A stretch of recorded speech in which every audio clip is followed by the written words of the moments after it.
And we have found our guest, Martine Rothblatt, Virtually Human, the Promise and the Peril of Digital Immortality. We're going to get right into that. You know, Tesla and SpaceX CEO Elon Musk said that he was worried that people didn't understand just how fast artificial intelligence was progressing, and he expressed his concern that in a worst-case scenario, a superintelligent machine might decide to destroy human life. We'll be back in a moment on Coast to Coast AM. And welcome back to Coast. Martine Rothblatt, Ph.D., is a lawyer, entrepreneur, medical ethicist. In 1990, she founded and served as chairman and CEO of Sirius Satellite Radio, now Sirius XM, of which we're on also, Channel 102. And when her daughter was diagnosed with a very rare disease, Martine left Sirius to search for that cure. She founded United Therapeutics back in 96 and has since served as chairperson and CEO, a leading advocate for human rights. We found you, Martine. Welcome to the show. Thanks, George. Glad to be with you. You're in Tahiti, I hear. That's true. What's it like out there right now?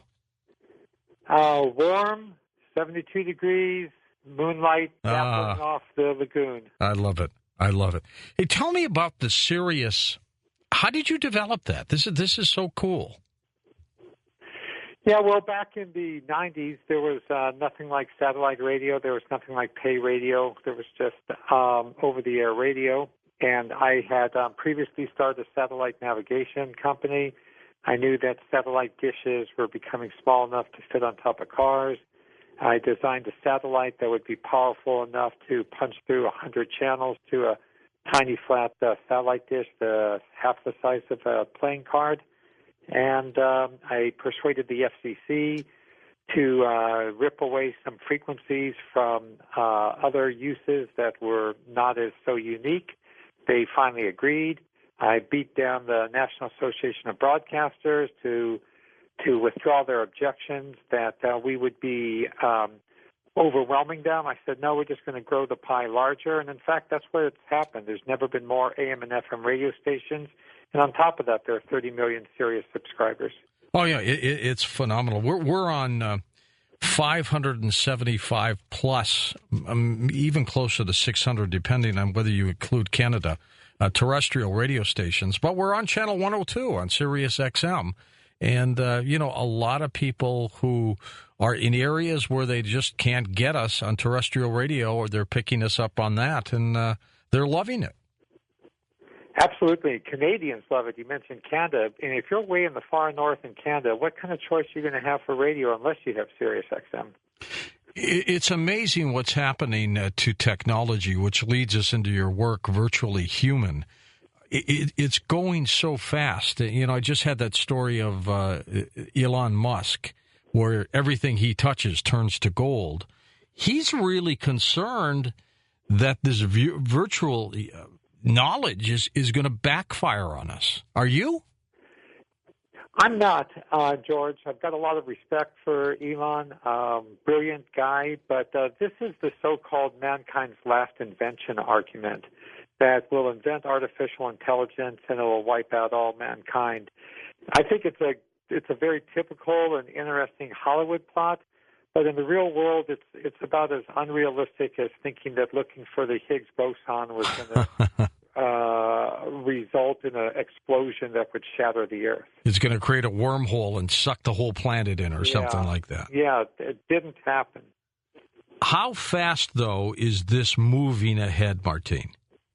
It's pretty rapid. Well, it's moving ahead fast. Ray Kurzweil, Elon Musk, a lot of people all point out that Moore's Law has not slowed down, that information technology is doubling in capacity every, 1 to 2 years. But the challenges, George, are also humongous. Like when you're talking about creating human consciousness, you're talking about something way, way more challenging than a smart car or a self-driving car or a GPS landing system for an airplane. You're talking about the most amazing thing in the entire universe. So I think we're going to need a lot of exponential growth in technology to come anywhere vaguely close to artificial consciousness. Is it dangerous, though, to dabble in this kind of technology to that point? Well, I think if we here in the U.S. in particular create a safe harbor allowing people to dabble, which is the premise of my book, Virtually Human, that we should do that, then we'll be able to stay ahead of bad players and bad guys who are trying to develop some AI that could be harmful. But in general, there's no market demand for buying software that's going to wipe out your bank account and give your passwords out to everybody else and take over the country. So I don't think from a Darwinian sense it's really likely that artificial intelligence will be our last invention. That's not to say, though, that there won't be, terrorists, cyber terrorists trying to do this sort of thing, or other countries trying to do it. We ourselves started a U.S. cyber command to defend against this sort of stuff, and we've got to create in the U.S. a robust, safe harbor for encouraging people to develop artificial intelligence. Back when the Internet was just really starting to roll, Martine, did you ever imagine it would be where it is today with things like social network, Facebook, all those things? I had no notion of something called Facebook, for example, but I'm an avid consumer of science fiction, and pretty much the entire world we have today has been laid out in one flavor or another by Robert Heinlein and Arthur C. Clarke and Asimov. So I was like, the first person with a GPS satellite receiver. I was driving my family around on vacations in the 80s. I was the first person with a Motorola Dynatac cell phone. And, I was the first person with an Apple. I'm just that kind of a person. So, yeah, I saw it coming. But what I did not expect, George, was for more than half the world's population to get it in less than 10 years. That's what's blown everybody away. It didn't blow me away that America had the Internet. What blows me away is that there are more Chinese Internet users than Americans.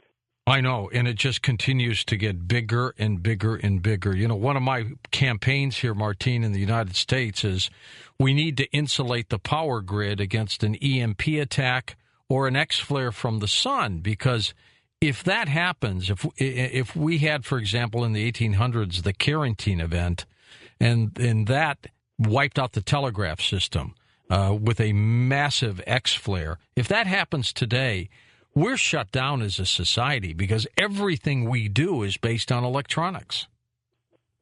I absolutely agree with you. And, step one is, Americans got to get off this thing of having like 2 days' worth of food and water stored around the house. We do buy these, year-long and multi-year-long dried food packs, and, we have independent power. We keep water stored. The people who think that there's not going to be a disaster are just deluding themselves. It's the more complicated we build our society, it's like building a house of cards. The easier it is for one card to knock the whole thing down. You're continuing to invent and to come up with creative things. Tell me a little bit about your work with United Therapeutics. So United Therapeutics, as you mentioned, was a company I started because our youngest daughter, Genesis, was diagnosed with a fatal illness called pulmonary arterial hypertension. This causes the blood vessels between the heart and the lung just to clamp down and not let blood flow through to the lungs to be oxygenated. And she was told that she should just not walk up any stairs, be driven to school. It was very, very sad. And so I first thought that surely there must be some medicines. The doctors over at Children's National Medical Center in Washington, D.C. said none. There weren't any. So I did what an entrepreneur does. I just, went to the library. I read everything I could read. I found out that there was a potential medicine that was at a big pharmaceutical company called Glaxo Wellcome. I flew down there. They said, no, we're not going to develop this. There's only 3,000 people with your daughter's disease. We're very sorry, but it doesn't justify a multi-million-dollar clinical development. I persuaded them to sell it to me. I formed United Therapeutics. I developed it.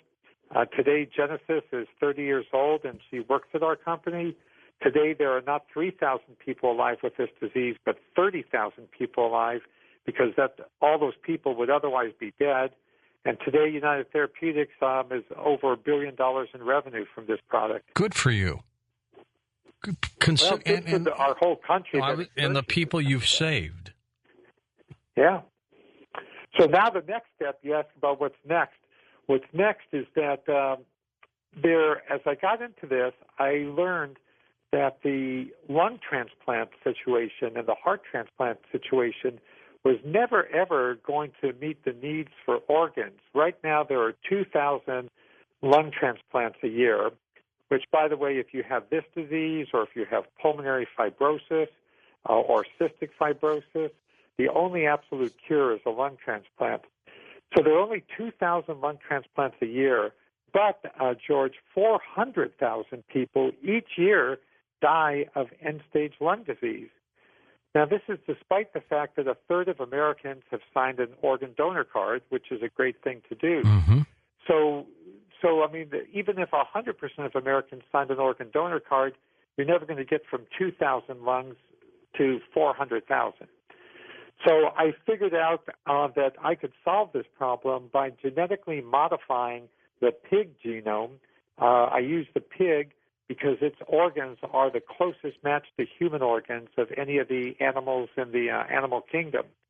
So by modifying the pig genome, we can create hearts, lungs, kidneys that can be transplanted into humans, not rejected, and are available in unlimited quantities.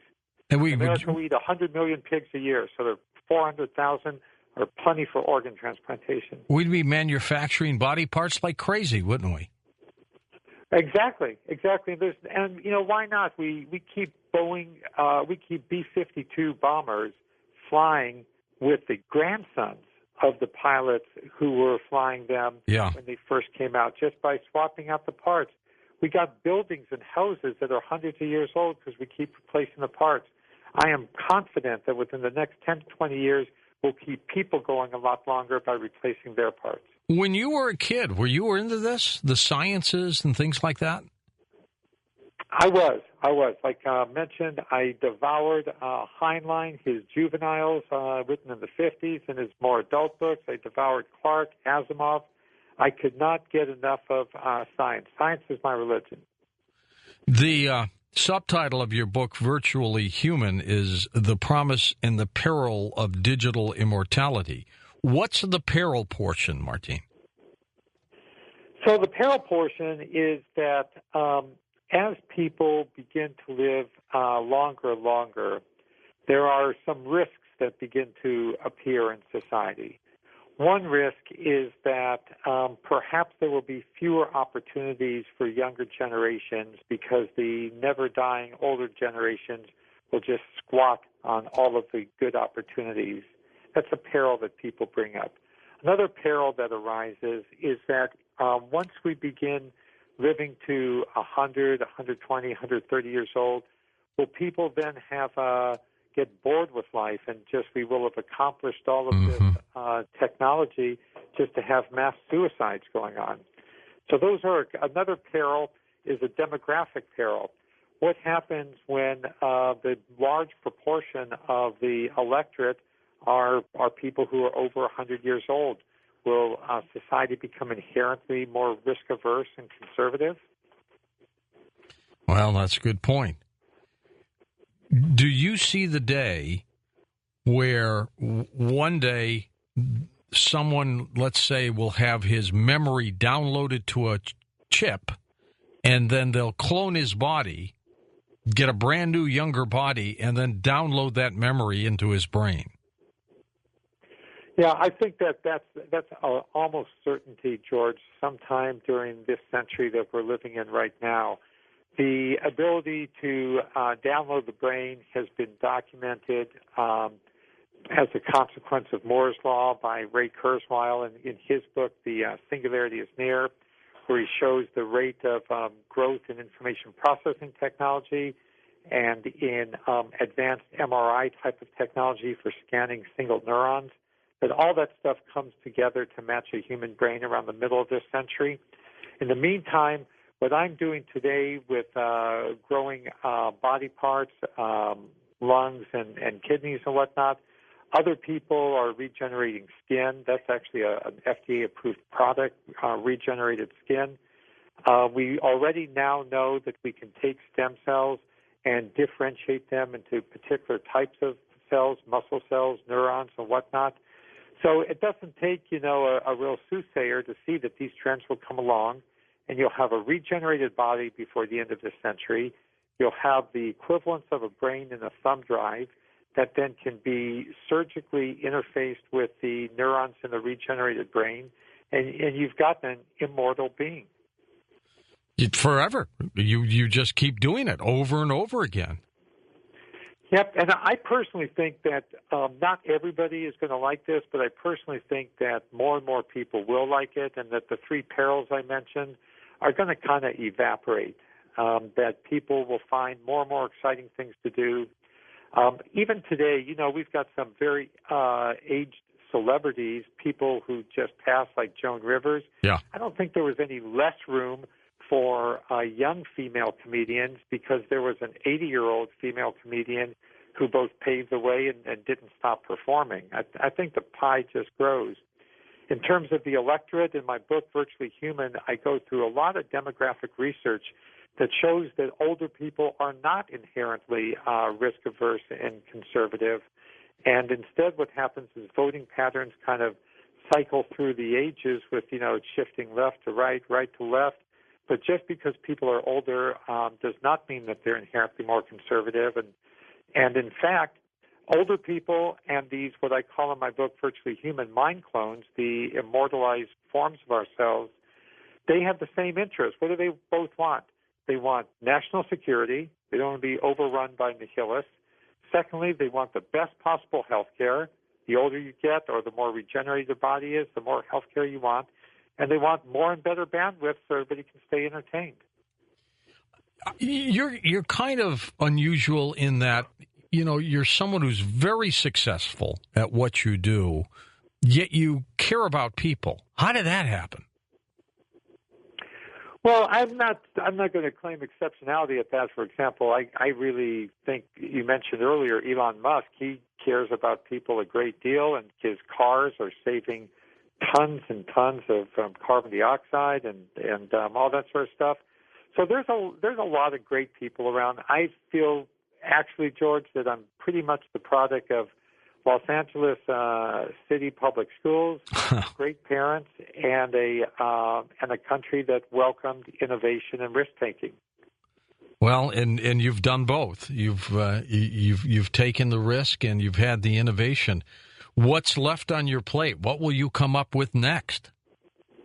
I'm really focusing like 99% of my energy right now on creating this unlimited supply of transplantable organs. Yeah. We recently announced a partnership with Craig Venter, the guy who decoded the human genome. Yeah. I was at a board meeting with him in La Jolla just a couple days ago at his synthetic genomics company. And those guys are super, super smart. They're the guys who created the first synthetic cell.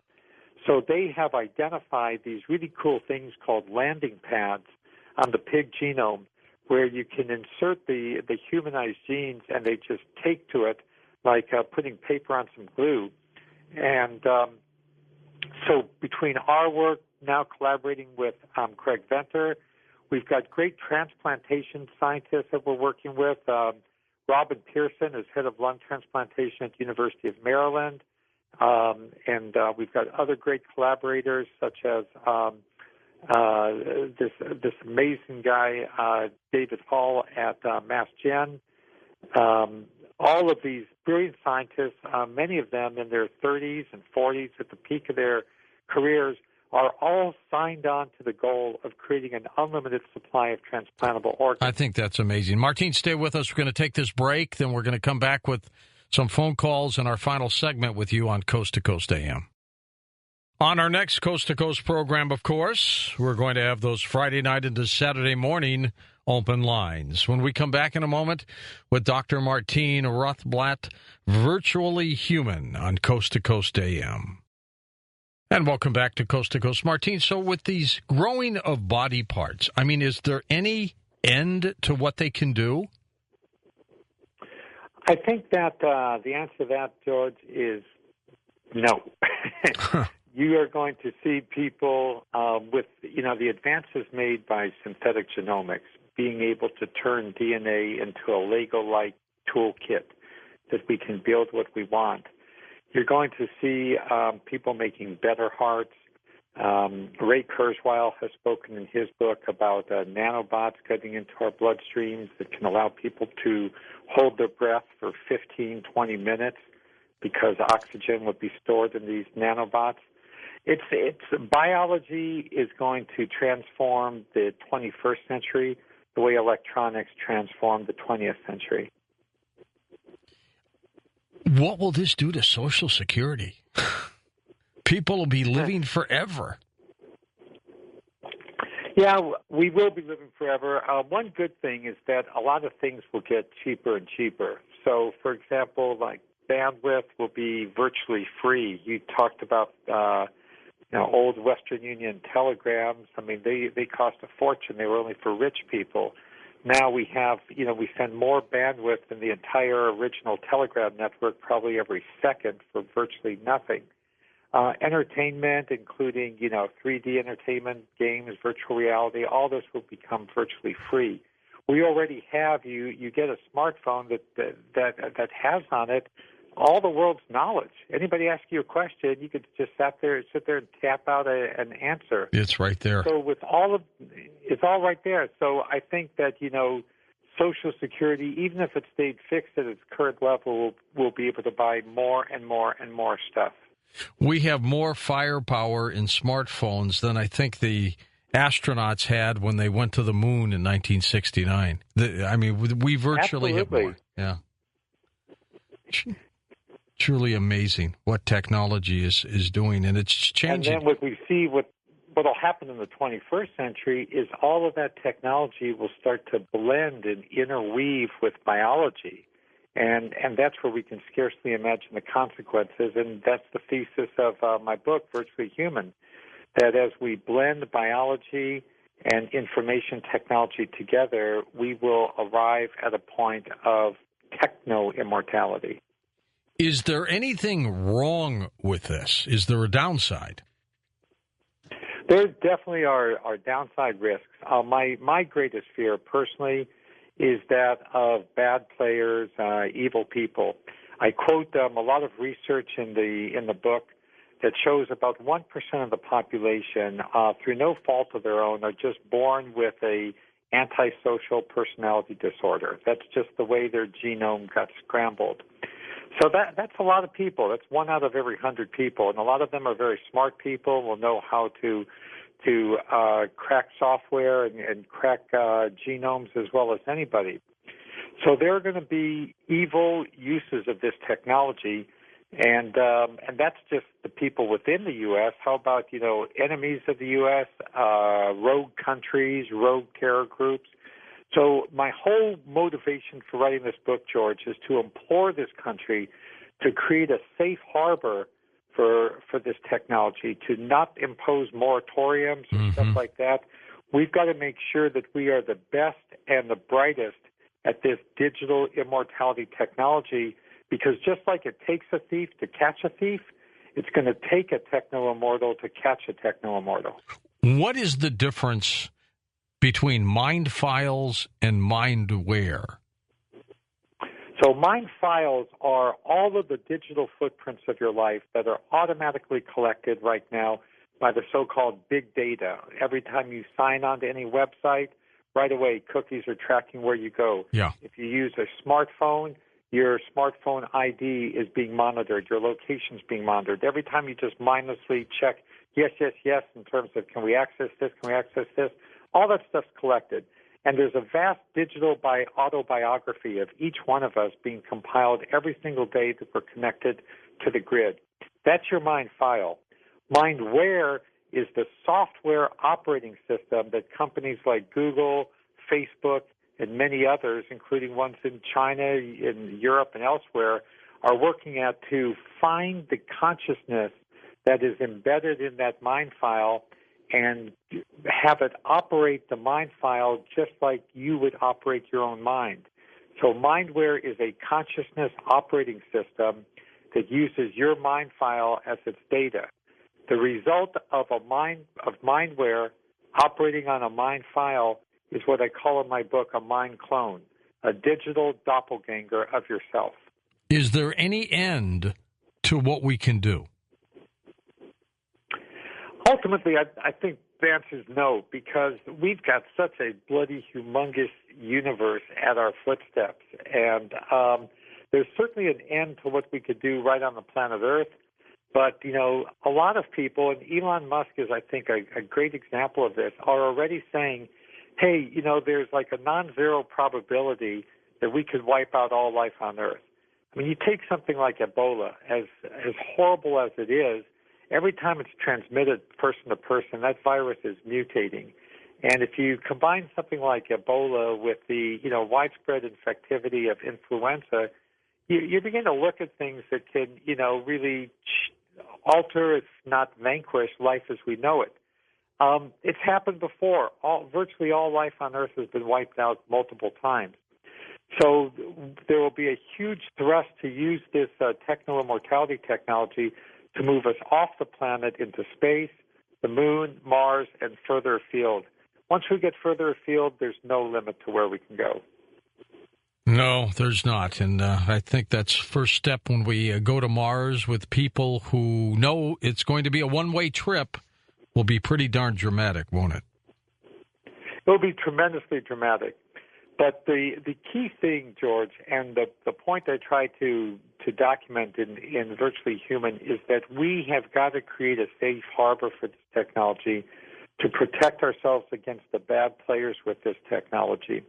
One of my favorite quotes, George, is from Albert Einstein, and he said there's only two things that are infinite, the universe and human stupidity, but he's not really sure about the universe. Yeah, that's a good point. Let's take some calls with you. We'll go to Reading, Pennsylvania to start. Scott is with us. Scott, welcome to the program. Go ahead. Hello, George. I'm a first-time caller, and I've been listening to you since 2003, I guess. Thank you. And, it's just been amazing. There's a lot of things that you talk about that it's hard for me as an average guy to wrap my head around, between Syria and Ebola and the whole thing. But Dr. Martin is talking about basically generating, like skin cells and, organs, which could do a lot of good. Yep, absolutely. Imagine if somebody was a burn victim and then you could regenerate skin cells and help that person, or, they had a bad organ, but if it gets into the wrong hands, that could, really go the wrong direction. What do you think about that? I mean, they're cloning, animals. What if it gets in the wrong hands? What do you think about that? Yeah, could we have the island of Dr. Moreau, Martine? Unfortunately, we can. The problem with humans is that anything that can be done will be done, and there will be bad players who create tortured forms of human life, tortured forms of human consciousness. We've got to be able to stamp those people out, but we can't stamp them out if we don't understand the technology that we're using. The U.S. is, overwhelmingly a force for good in the world, and we need to develop this technology rapidly so that the good guys have the great preponderance of the technology, and we will be engaged in a timeless struggle between the forces of good and the forces of evil. It's always been with us. I don't think it's going away, but what we've got to make sure is that we always have the technological edge. Oh, there's no doubt about that. Ebola. Why can't we come up with a cure for Ebola? Well, I have no doubt that we will. Things are moving ridiculously quickly. There's already a dozen different treatments in various phases of preclinical and early clinical development. My company is also working on something that we licensed from Oxford University in that regard. The problem is when Ebola only affected a few dozen people in a few dozen remote villages in Central Africa and flared only once every 5 to 10 years, nobody really cared about it. Now, within a span of less than a year, it has presented itself as a potential global pandemic. So 1 year is a short time, and yet I think it's impressive that in that time we already have 12 different therapies that are in various stages of development. So we will be able to knock Ebola down, but the virus also will mutate, and the more we push into jungles and forests that have natural animal reservoirs for viruses that could kill people, the more of these type of situations we're going to run into. But, George, I think the worst problem is the intentional type of Ebola, which I would call bioterror. And there is a do-it-yourself capability in biology that was first laid out by the great science fiction writer Frank Herbert in his book, The White Plague. This is the same Frank Herbert who wrote the Dune trilogy. He wrote another book, which is not as well appreciated, called The White Plague, where he laid out perfectly clearly in the late 1980s a bioterror scenario that could, wipe out all life on Earth, all human life on Earth. This is the kind of thing that we need to guard against, and because we've got a great biotech industry in the U.S., I think we will be able to stay ahead of it. But if we don't keep nurturing and protecting and feeding this biotech industry, we will find ourselves at the wrong end of that stick. We go now to Tom in Santa Barbara, California, west of the Rockies. Thomas, go ahead. Well, great to speak to you, George. You're well above all. And, Martine, I was wondering, in the 1930s, California almost voted in a governmental program called technocracy, which had many benefits to the rapid advancement of technology. Are you familiar, and do you think we are approaching that under the Obama regime that's now operating?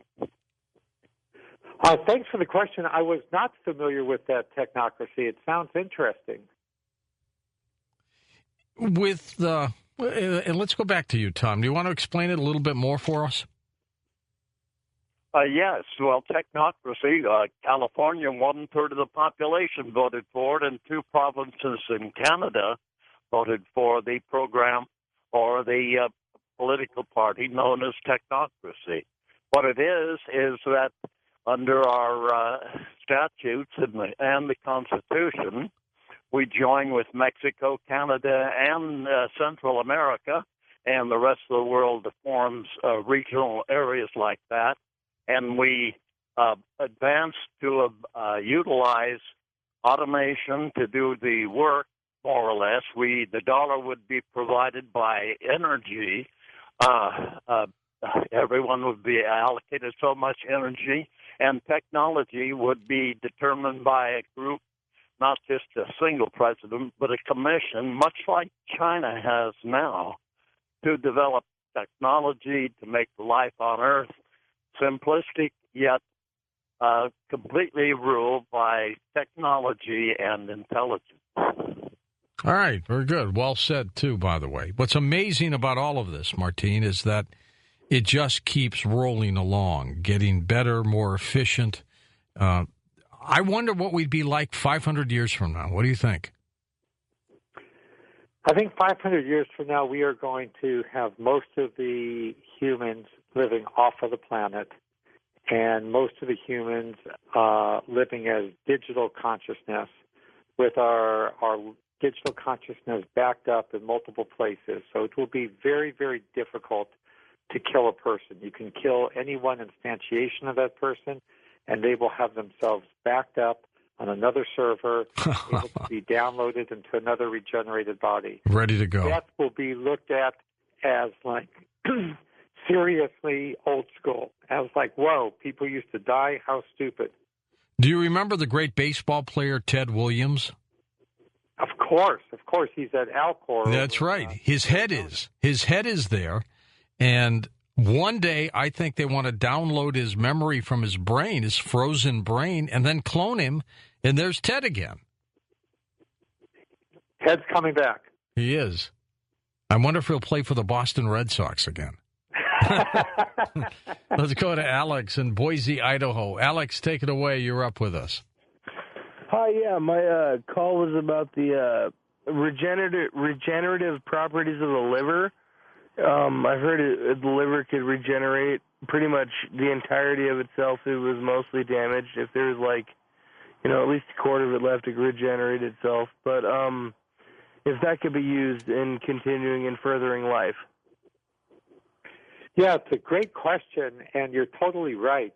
A lot of the people today who have end-stage liver disease, they receive a transplant from a close relative or a friend who can donate half of their healthy liver to the individual whose bad liver is taken out.